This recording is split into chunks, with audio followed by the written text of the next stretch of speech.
السلام علیکم۔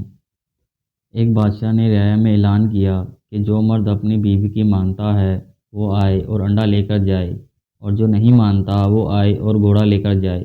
لوگ آنا شروع ہو گئے، مگر بادشاہ محض حیرت میں تھا کہ جو آ رہا ہے وہ صرف انڈا لے کر جا رہا ہے۔ کافی دیر بعد ایک شخص آ کر بولا، بادشاہ سلامت، میں اپنی بیوی کی نہیں مانتا، آپ مجھے گھوڑا عنایت کریں۔ بادشاہ بہت خوش ہوا، اسے اپنے پاس بلایا، پیٹھ تھپتھپائی اور کہا، جا اور شاہی استبل میں جو گھوڑا پسند آئے گھر لے جا۔ وہ بندہ سینہ تان کر آگے بڑھا، ایک لال گھوڑا کھولا اور اپنے گھر کی طرف فخر سے چل دیا۔ بادشاہ سلامت بھی بڑی حسرت اور رشک بھری نظروں سے اس کو تکتے رہے۔ اگلے دن وہ بندہ گھوڑا لے کر بادشاہ کے پاس واپس آیا۔